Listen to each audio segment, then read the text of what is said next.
Estamos começando mais um bate-papo Uninorte. Hoje recebemos aqui em nossos estúdios a professora Ierecê Barbosa, doutora em Educação pela Universidade Federal do Rio Grande do Norte e hoje professora da Universidade do Estado do Amazonas e daqui da Uninorte. Olá, professora. Olá, Deus, tudo bem? Tudo. Seja bem-vinda ao nosso programa. Obrigada. Professora, hoje você detém o título de doutora em Educação. Como foi a sua caminhada até aqui? Olha, não foi fácil, né? Como não é fácil para ninguém. Eu fiz o meu mestrado, no caso na UFAM, né? Iniciei também meu doutorado na UFAM. Só que o doutorado teve alguns problemas com a CAPES na época e aí não foi adiante. E nós, alunos, fomos transferidos para outras universidades. E aí eu acabei indo para o Rio Grande do Norte, que eu acho que para mim foi muito bom, porque o doutorado lá tinha uma nota bastante alta na questão da avaliação da CAPES e acabei fazendo um bom programa. E qual a necessidade de fazer um mestrado fora daqui do Amazonas? Porque muitos professores ainda têm um mestrado fora do nosso estado. Qual a diferença de se fazer aqui e se fazer um fora do estado do Amazonas? Olha, não tem diferença quando existe aqui, entendeu? O grande problema é que nós não tínhamos, para você abrir um mestrado, você precisa no mínimo ter um corpo de 8 a 10 doutores. E na região norte, ainda é uma região carente de professores titulados, principalmente de doutores em todas as áreas, né, do conhecimento. E aí essa carência dificultou você abrir determinados cursos de mestrado aqui. Então as pessoas teriam que se deslocar e fazer um mestrado, um doutorado também fora. O que já não é uma realidade de hoje, né? Hoje você já tem vários, a própria UFAM, a própria Uninorte, a UEA, tem vários cursos de mestrado e de doutorado e que já oportuniza os professores daqui, as pessoas, não só professores, mas também pessoal de outras áreas ocupacionais de cursarem já o seu mestrado, o seu doutorado aqui mesmo na região. E isso é bom porque facilita, por causa do deslocamento da família, problema com os filhos, às vezes as pessoas não podem, o cônjuge não pode acompanhar, né? Então, realmente eu acho que hoje, a moçada de hoje tem mais sorte, nós tivemos que abrir caminho, assim, bastante, né, distante da casa da gente. A senhora falou dos alunos de hoje. Qual a diferença principal de você, na época de aluna? Como era a diferença, você aluna e hoje em dia professora? Como você compara essas duas gerações? Eu não vejo, às vezes a pessoa fala que hoje o aluno não quer nada e tal, eu vejo muitos comentários nesse sentido. Eu acho que o aluno de hoje é um aluno diferenciado, porque veja bem, na época que eu fazia o meu mestrado, eu conseguia um paper, um artigo, gente, era uma coisa assim terrível, você não tinha muita facilidade. Hoje você acessa determinados sites, né, que são fidedignos, que você consegue, naquela hora mesmo, ter acesso a determinados artigos. Então, os alunos de hoje são alunos que, quando interessados, eles têm assim, uma gama de informação e que facilita demais o trabalho do professor. Né? Antigamente, tivemos muitas professoras mulheres formadas pelo nosso IEA. E hoje em dia, muitas dessas mulheres continuaram a sua vida de professora, cursando faculdades ligadas à educação. Inclusive o seu mestrado e doutorado foi ligado à educação. Como a senhora vê essas profissionais, as mulheres educadoras no nosso estado? Isso tem uma trajetória que é histórica, né? A mulher, pela história, ela era até proibida de estudar, né?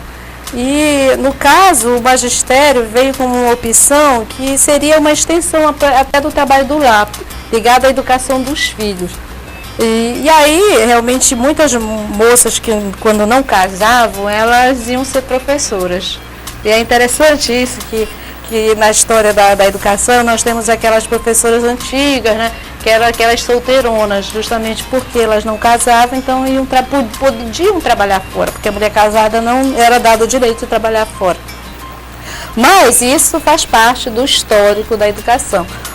Hoje nós temos uma realidade que é bem diferente, né? A mulher hoje, quando ela opta pela educação, é porque ela quer aquilo, né? Porque você hoje vê mulheres em todas as áreas, engenharia, né? Medicina, direito, todas as áreas nós temos um corpo expressivo feminino nessas áreas. E eu diria até na questão das formaturas, que é impressionante Na época que eu estava na UFAM, eu participava de muita formatura, então o número de mulheres que se formavam era bem superiores aos homens. E não vai aqui uma puxada de brasa para minha sardinha, nem na questão de gênero. É porque, vejam bem, é cultural. A mulher, desde pequena, quando é criança, ela é condicionada a fazer múltiplas tarefas.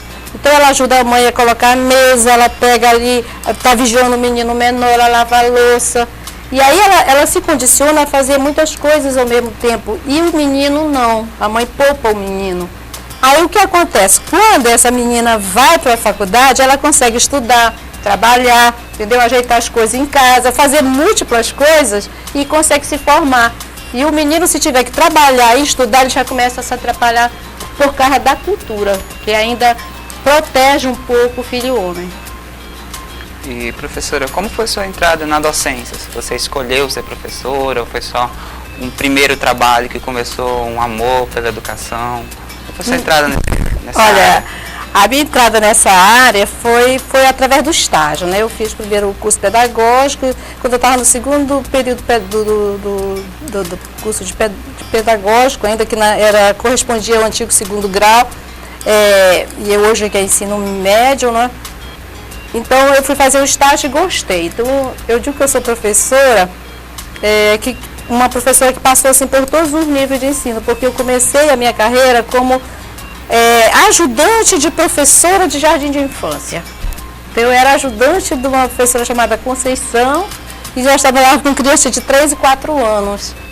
E isso foi, sabe, eu me identifiquei com aquela coisa, só que eu não parei, aí eu fui até chegar, né? Hoje é onde eu estou.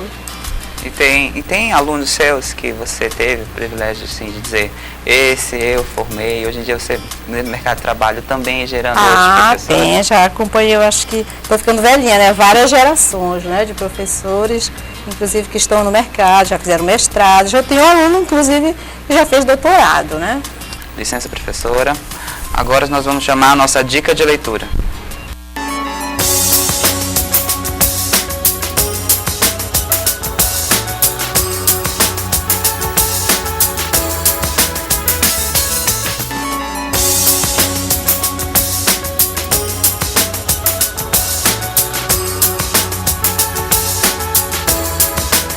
O livro da Catherine Kellison, Produção e Direção para TV e Vídeo, uma abordagem prática.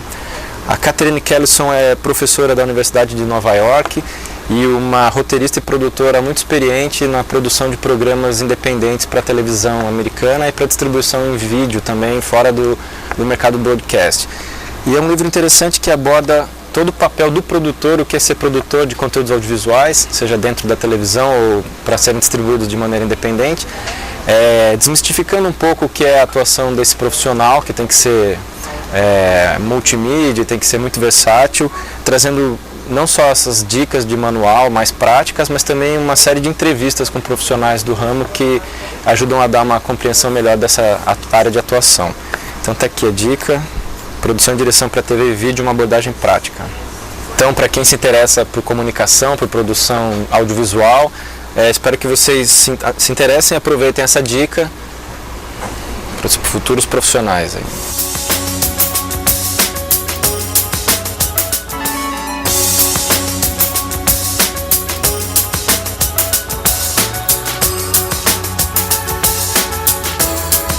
Espero que vocês aproveitem bem a nossa dica de leitura. E agora peço licença de vocês que eu vou ler um poema intitulado Policromia. Vermelha é a paixão no final da cavalgada. Amarelo lembra esperança, torrente de espera.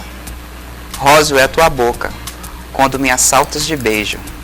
Negra é a trajetória, que despedaça e reconstrói. Verde é a tua alegria, nela me refugio. Dourado é o teu corpo, quando se faz sol sobre o meu. Azul é o mar, que banha nossas buscas. Incolor é a saudade, que faz chover em meu coração.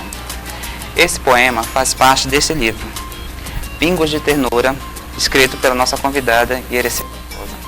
Professora, como nasceu a escritora Ierecê Barbosa? Nasceu de uma vontade de escrever ou uma necessidade de orientar os seus alunos? Eu acho que eu não vou conseguir responder nenhuma coisa nem outra. Mas nasceu de uma dificuldade de aprendizagem que eu tive. Para você ver, né? Que é totalmente diferente. Eu fui uma criança que eu tive muita dificuldade de aprendizagem no tocante à escrita. Por quê? Na minha casa, vou resumir assim muito rapidamente, televisão é tempo, houve um incêndio. Eu fui assim, bastante queimada, eu fui a vítima do incêndio, E aí eu fiquei, a minha infância, eu passei numa cadeira de rodas. E só se ia para aula com 7 anos naquela época, né? E esse acidente aconteceu quando eu tinha de 3 para 4 anos. E aí eu ficava numa cadeira lá de rodas, queimei muito as pernas, não podia andar, e eu ficava vendo o famoso gibis, lembra dos gibis? Com certeza. Homem-Aranha, Flash Gordon, essas coisas. E a minha irmã mais velha colocou uma cartilha do ABC na minha mão, que era uma cartilha de papel jornal, muito bem feinha, né? Que naquele tempo não existia muito ilustrações nas pistas. E eu ficava lá, babebi, bobu, brincando com as letras. Quando eu tive alguma dificuldade, eu perguntava para ela. Com esse exercício, eu acabei aprendendo a ler praticamente sozinha. E aí eu passei para o mundo dos gibis. Flash Gordon, Homem-Aranha, né? O Pato Dono, o Tarzan. Eu lia tudo, Giz das Selvas. E aí, veja que interessante, com essa gama de leitura que eu tinha de informação, só quando eu fiz 7 anos é que eu fui para a escola. E aí eu não conseguia nem pegar no lápis, não tinha controle nem motor nenhum. E a professora passava, escrevia no quadro, assim, com aquela letra maravilhosa, Ivo viu a uva, o bebê baba. Eu olhava para aquilo lá, com todas aquelas informações que eu tinha, eu achava aquilo totalmente desmotivante. Aí eu tinha uma pasta desse tamanho, eu colocava assim a cara dentro da pasta, o rosto dentro da pasta, eu chupava dedo, eu ficava chupando o dedo e lendo o gibi. Então eu não tinha assim nenhuma habilidade para a escrita. Eu fui uma criança problemática no tocante à escrita. E aí eu tirava só nota baixa em português. Veja que interessante, né? Só nota baixa em português. E a minha mãe ficava muito preocupada, aí ela chegava lá, descobriu que... naquele tempo não tinha um pedagogo acompanhando, nada. Você tinha, o aluno passava ou não passava. E eu passava arrastando em português, entendeu? Em língua portuguesa. E aí a minha mãe fazia muita redação. Ela começou a ver que o problema é que eu não me interessava de escrever na escola, porque o que a professora mandava copiar e escrever era coisa que não era interessante. Bebê baba, aí viu a uva, né? O vovô viu a vovó, e eu tinha toda aquela informação. Aí ela fazia ditado para mim dos gibis. Daí eu comecei a entrar no mundo da escrita, né? Então eu acho que a escritora nasce aí. Porque quando eu fiz o exame de admissão, um para a escola pública, que era, antigamente você tinha um vestibularzinho para você passar do primário para o secundário, que era o exame de admissão que não é da tua época, certo? A gente fazia um mini vestibular. E aí eu fiz um para a escola pública e um para a escola particular. E nos dois eu tirei o primeiro lugar em redação. E olha que engraçado, um foi o tema Cada Alma é um Mundo, e o outro, A Grandeza do Silêncio. 2 temas assim, né? Que são temas subjetivos, mas que eu me saí bem porque eu tinha essa gama de leitura. Então, eu acho que para você escrever bem, você também tem que ter bastante leitura. Qual foi o primeiro livro que a senhora publicou, que a senhora resolveu assim, sentar e escrever um livro mesmo? Foi o foi o Sonho de Papel, foi um livro de poesia. Você também tem vários artigos publicados em jornais. Uhum. Você gosta de escrever sobre o quê? Qual o tema central que a senhora gosta de abordar nos jornais? Olha, eu não tenho um tema não assim central, porque no jornal eu era articulista, então eu escrevia sobre o que estava assim acontecendo na sociedade, né? Então podia ser política, podia ser realmente algum caso que tinha realmente de comoção popular, que mexeu com a opinião pública, e aí eu pegava esse assunto, né, e fazia abordagem do ponto de vista educacional, sociológico, psicológico, etc. Professora, um dos livros que os professores têm usado também no curso de comunicação social é esse Papagaios no Varal. Conte um pouco da história desse livro aqui. Esse livro ele fala um pouquinho dos problemas de comunicação, né, das relações interpessoais. Então é um livro que eu diria que é um livro técnico, é um livro justamente para alunos de comunicação social. Aliás, eu tenho alguns livros de poesia, eu tenho uns livros que são técnicos e tenho alguns livros de crônicas e também já escrevi um romance. Mas o meu forte tem sido livros técnicos, livros didáticos mesmo, para alunos de graduação e de pós-graduação. E o Papagaio no Varal é um deles que aborda a questão da comunicação. E esse Comunicação e Marketing na Gestão Escolar. Esse livro é feito para professores ou aspirantes a professor? Esse livro ele foi um livro feito para professores, um livro didático. Ele foi usado no programa Progestão, que foi um programa da SEDUC para formar gestores escolares. E aí todos os alunos, foi dado à distância, né? Eu fiquei no caso no estúdio, e os alunos recebiam o livro e seguiam, acompanhavam as aulas pelo esse livro. Então ele é um livro didático, né? Para professores. E um título muito interessante de um livro, Favor Transmitir ao Destinatário, da professora Irecê Barbosa também, e também usados pelos professores de comunicação social aqui da Uninorte. E como surgiu esse livro aqui, professora?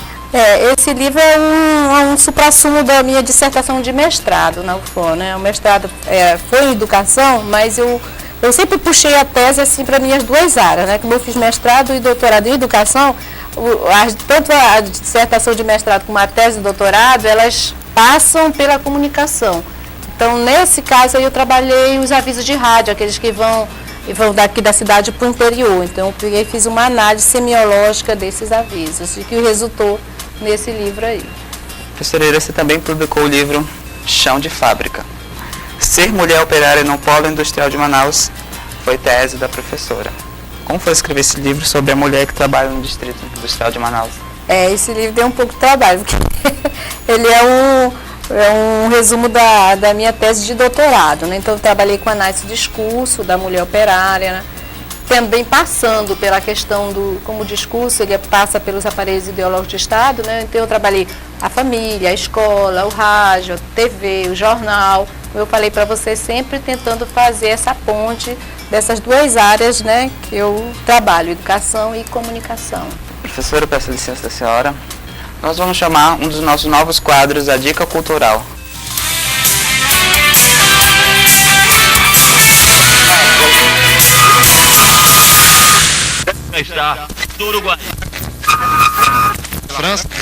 Para iniciar o desenho, qualquer objeto do cotidiano que a gente possa desenhar, geralmente ele cabe dentro de uma caixa, de um cubo. E para se desenhar esse cubo, a gente deve sempre iniciar por esse eixo aqui, uma linha vertical, linha inclinada para a direita e para a esquerda, aproximadamente 30 graus aqui. A partir daí, essas linhas são paralelas, olha, essa paralela com essa, paralela com essa. Essa inclinada é que vai determinar as outras paralelas. Essa paralela com essa e essa paralela com essa.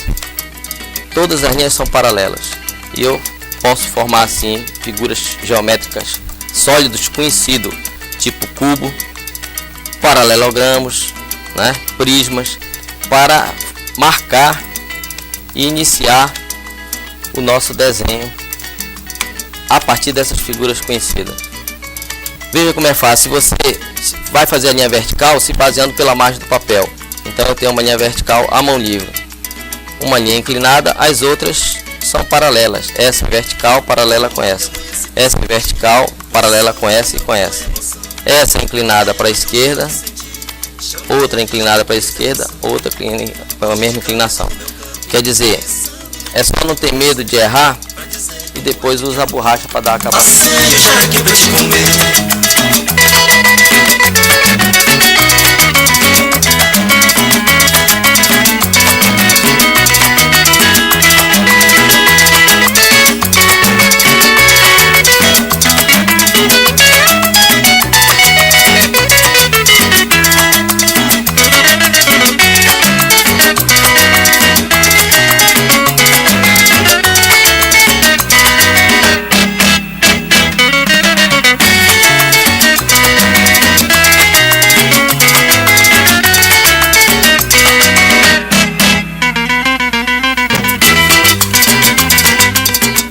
pessoal, vocês viram uma técnica simples com lápis e o desenho de observação. Até a próxima semana com mais uma técnica no nosso Tecnoarte.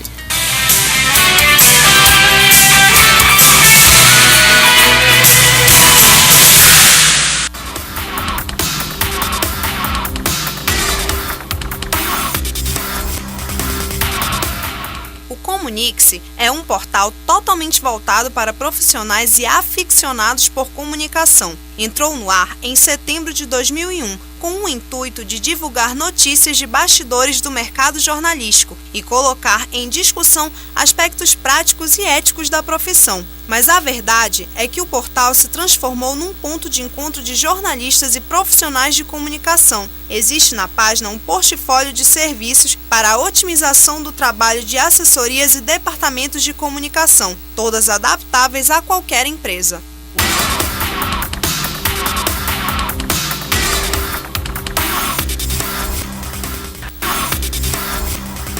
Aproveitem bem nossa dica e lembrando que hoje nossa convidada é Irecê Barbosa, professora e doutora em educação.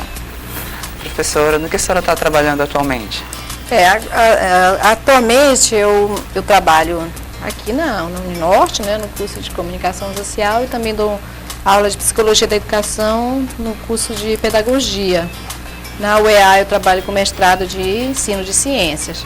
Então eu tenho essas duas atividades acadêmicas, né? Mas também estou trabalhando num livro, não é? Um primeiro romance. Nessa trajetória de escritora eu estou trabalhando, aliás, eu já fechei meu primeiro romance. Ele é intitulado Os Anjos Também Surtam, é um romance de cunho psicanalítico, muita informação dentro da trama, né? Eu acho que vocês vão gostar. Mas eu ainda não articulei assim com a editora para publicar, porque eu quero articular com uma editora de fora. Eu acho que chegou a hora de eu publicar numa editora de fora. E eu ainda não tive esse tempo. Eu tenho que dar um tempo para mim, para realmente cuidar disso. Mas o romance ele já está fechado. Professora, você tem 17 livros publicados, ainda mais esse romance a ser publicado. Professora, como agora, docente aqui do nosso curso de comunicação social, que trabalho a senhora desenvolve com seus alunos? Olha, além dos trabalhos que são inerentes à questão da disciplina, eu tenho trabalhado com eles a questão do ENAD, né? Mas num projeto realmente de atividades complementares. Nós trabalhamos os 21 temas do ENAD, que foi bastante interessante, que culminou num pequeno vídeo que eles fizeram, e eu espero que eles tenham se saído bem, né? Nessa avaliação, que é uma avaliação em nível nacional, que repercute na questão, né, da avaliação do próprio curso. Professora, a senhora agora chegou ao título de doutora em educação. Tem mais alguma coisa que a senhora queira buscar na sua carreira? Eu pretendo fazer um curso, um pós-doutorado, sim. Já está assim, bem engatilhado, porque eu quero fazer na França. Então, eu só estou esperando desocupar um pouquinho mais das minhas atividades acadêmicas, até para não deixar meus orientandos na mão.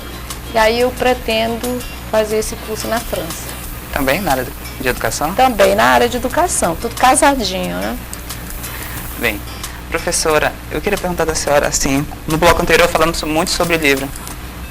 Como começou a sua escrita do seu último livro? A fase de pesquisa é a parte demorada, ou a parte de edição, de corrigir as palavras é a mais demorada? No processo de escrever um livro, qual é a parte que mais demora? Olha, eu acho que talvez essa parte, quando você precisa dar uma informação que é fidedigna, porque antigamente os escritores eles escreviam aqueles romances muito água com açúcar, que a gente chamava, né?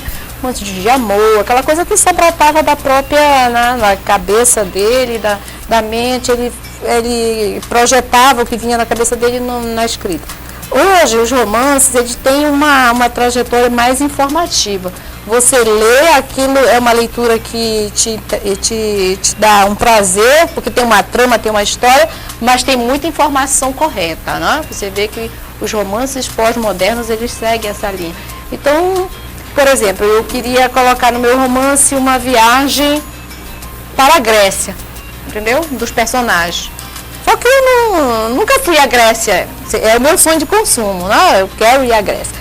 Então eu pesquisei, né, as cidades gregas, fiz uma pesquisa na internet de uma viagem do transatlântico, daqui para, né, indo para a Grécia, o personagem. E depois de toda essa pesquisa, eu coloquei meus personagens no navio e mandei. Aí o resto é comigo.